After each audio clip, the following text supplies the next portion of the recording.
हरे कृष्णा। चैतन्य चरिता अमृत आदि लीला भागवन भूमिका।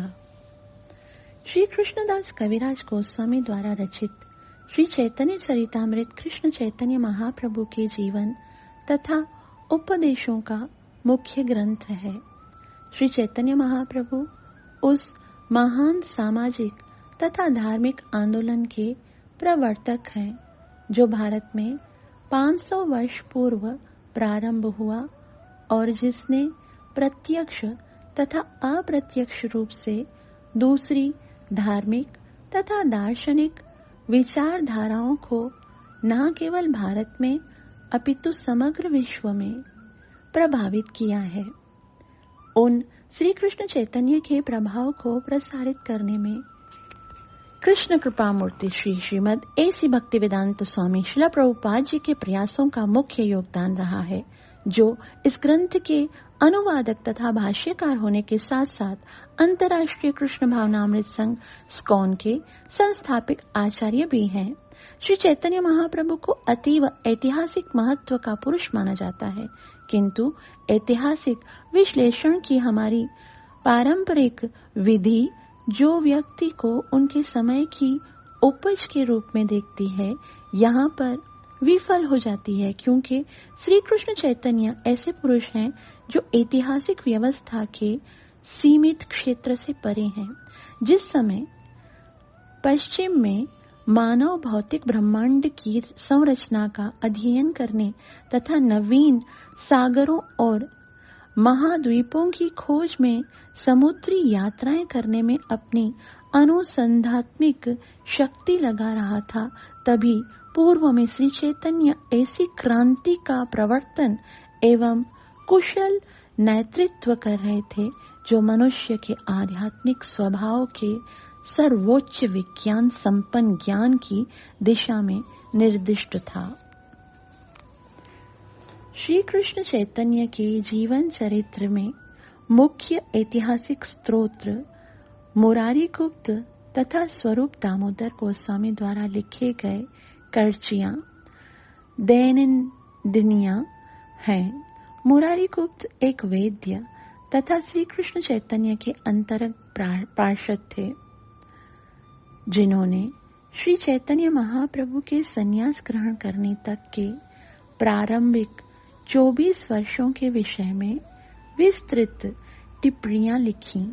श्री चैतन्य महाप्रभु के 48 वर्षों का जीवन की शेष घटनाएं श्री चैतन्य महाप्रभु के अन्य अंतरंग पार्षद स्वरूप दामोदर गोस्वामी के कर्चा में अंकित हैं। श्री चैतन्य चरितामृत के 3 खंड हैं, जिन्हें लीला कहा जाता है। ये हैं आदि लीला, मध्य लीला तथा अंत्य लीला। मुरारी गुप्त का कर्चा ही आदि लीला का आधार है और स्वरूप दामोदर का कर्चा मध्य तथा अंत्य लीला के लिए विस्तृत विवरण प्रदान करता है। आदि लीला के 17 अध्यायों में से प्रथम 12 अध्याय संपूर्ण ग्रंथ की प्रस्तावना स्वरूप है। वैदिक शास्त्रीय प्रमाणों द्वारा कृष्णदास कविराज महाराज यह स्थापित करते हैं कि श्री चैतन्य महाप्रभु कलयुग जो 5000 वर्ष पूर्व प्रारंभ हुआ है और जो भौतिकता, दंभ तथा कलह का प्रतीक है, उस कलयुग के लिए श्री कृष्ण के अवतार चैतन्य महाप्रभु के स्वरूप में आए हैं।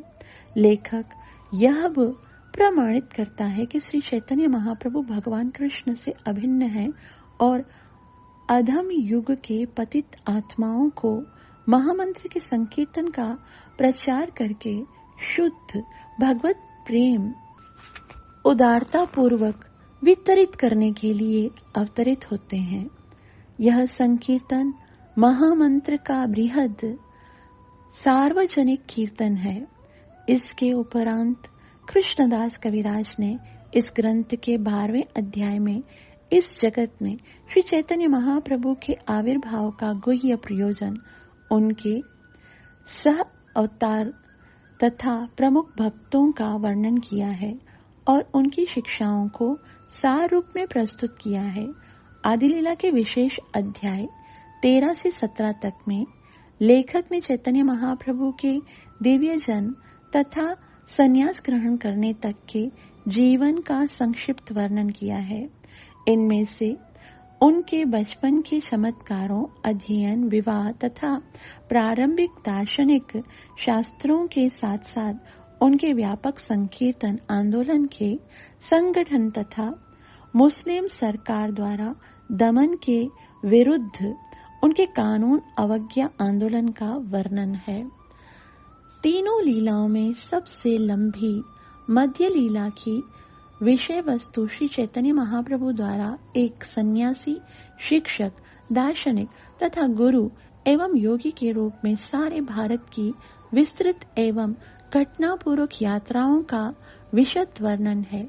6 वर्षों की इस अवधि में श्री चैतन्य महाप्रभु अपने प्रमुख शिष्यों को शिक्षाएं देते हैं। वे अपने समकालीन सुविख्यात दार्शनिकों तथा धर्मज्ञों से, जिनमें शंकराचार्य के अनुयायी, बौद्ध तथा मुसलमान सम्मिलित हैं, शास्त्रार्थ करने और उन्हें तथा उनके शिष्य तथा अनुयायियों वर्गों को अपने दल में सम्मिलित करते हैं। इस खंड में उड़ीसा में होने वाले विशाल जगन्नाथ रथ यात्रा उत्सव के अवसर पर चैतन्य महाप्रभु की चमत्कार पूर्ण लीलाओं का विस्तृत वर्णन सम्मिलित है। अंतलीला में श्री चैतन्य की प्रकट उपस्थिति के अंतिम 18 वर्षों का वर्णन है, जिसे उन्होंने जगन्नाथपुरी के प्रसिद्ध जगन्नाथ मंदिर के निकट लगभग एकांत में बिताए। इन अंतिम वर्षों में श्री कृष्ण चैतन्य महाप्रभु भाव समाधि में गहरे उतरते गए, जो समस्त पूर्वी अथवा पाश्चात्य धार्मिक तथा साहित्यिक इतिहास में अद्वितीय है। उनके नित्य संगी स्वरूप दामोदर गोस्वामी द्वारा दिए गए प्रत्यक्ष दर्शन विवरण, जिनसे श्री चैतन्य महाप्रभु की शिक्षाओं तथा नित्य वर्धमान धार्मिक परमानंद की अवस्था प्रकट होती है, आधुनिक मनोविज्ञानियों तथा प्रत्यक्षवादियों के धार्मिक अनुभवों की अनुसंधानात्मक तथा विवरणात्मक क्षमताओं को स्पष्ट रूप से चुनौती देने वाला है। इस महान ग्रंथ के रचयिता कृष्णदास कविराज गोस्वामी का जन्म 1507 ईस्वी में हुआ था। वे चैतन्य महाप्रभु के विश्वस्त अनुयायी रघुनाथ दास गोस्वामी के शिष्य थे। रघुनाथ दास विख्यात वैरागी संत थे। उन्होंने स्वरूप दामोदर गोस्वामी द्वारा बतलाई गई चैतन्य महाप्रभु की समस्त लीलाओं को सुना था और स्मरण कर रखा था।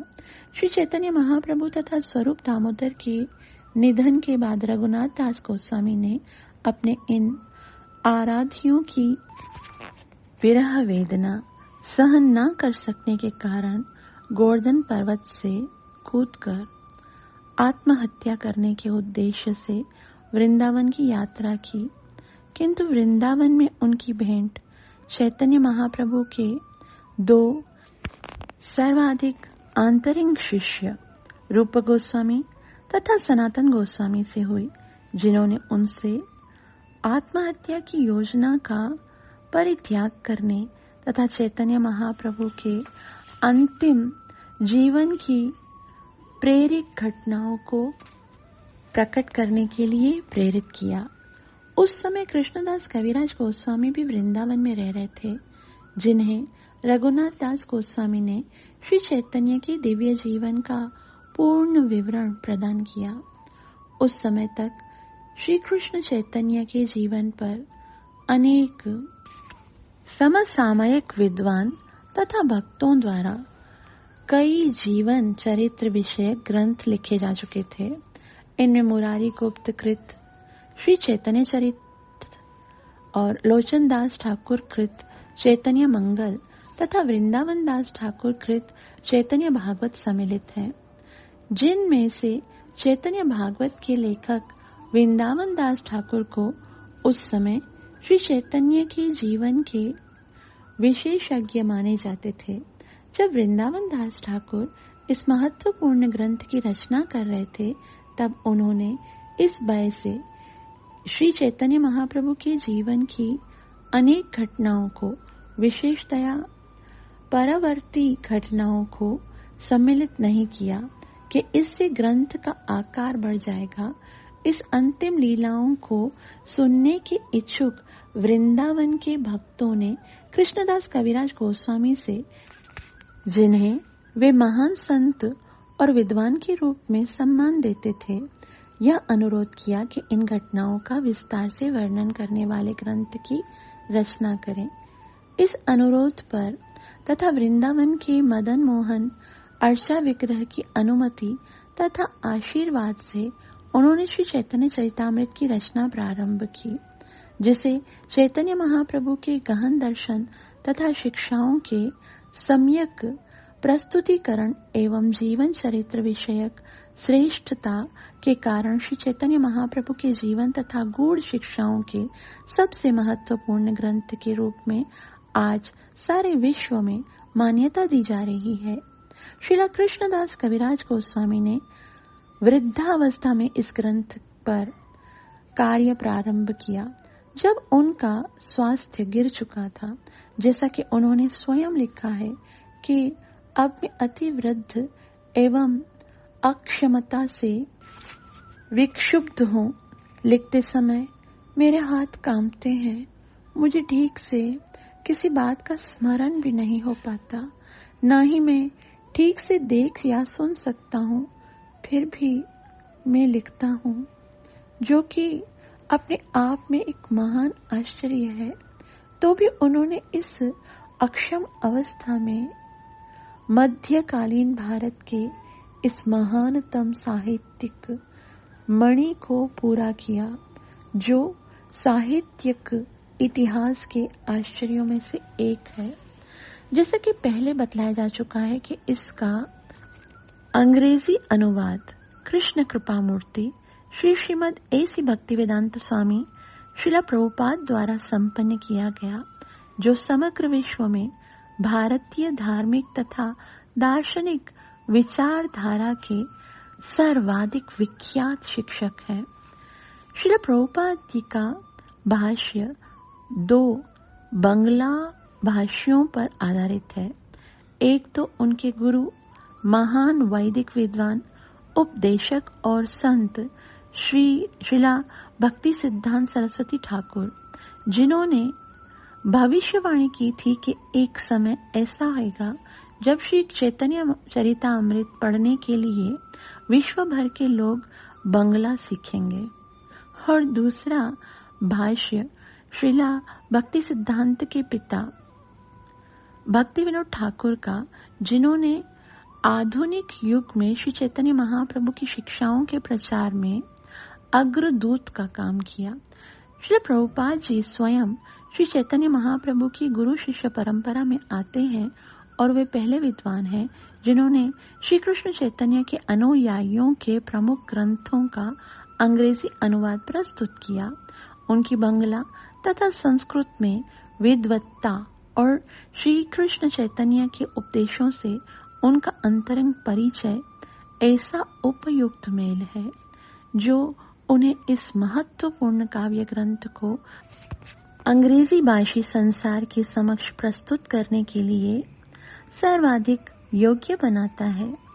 वे जिस सहजता तथा स्पष्टता से कठिन दार्शनिक विचारों की स्थापना करते हैं, वह भारत की धार्मिक परंपरा से पूर्णतया अपरिचित पाठक को भी इन गहन तथा स्मरणीय ग्रंथ को समझने तथा उसकी प्रशंसा करने के लिए समर्थ बनाता है।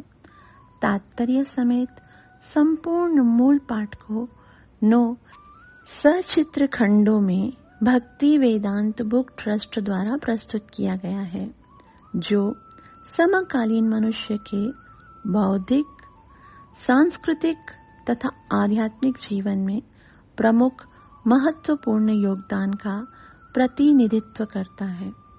श्रील प्रभुपाद जी के द्वारा रचित श्री चैतन्य चरितामृत का हिंदी अनुवाद उनके शताब्दी उत्सव के अवसर पर प्रकाशित किया जा रहा है, जो भारत के भक्तों के लिए उपयोगी सिद्ध होगा। श्रीला प्रभुपाद की जय।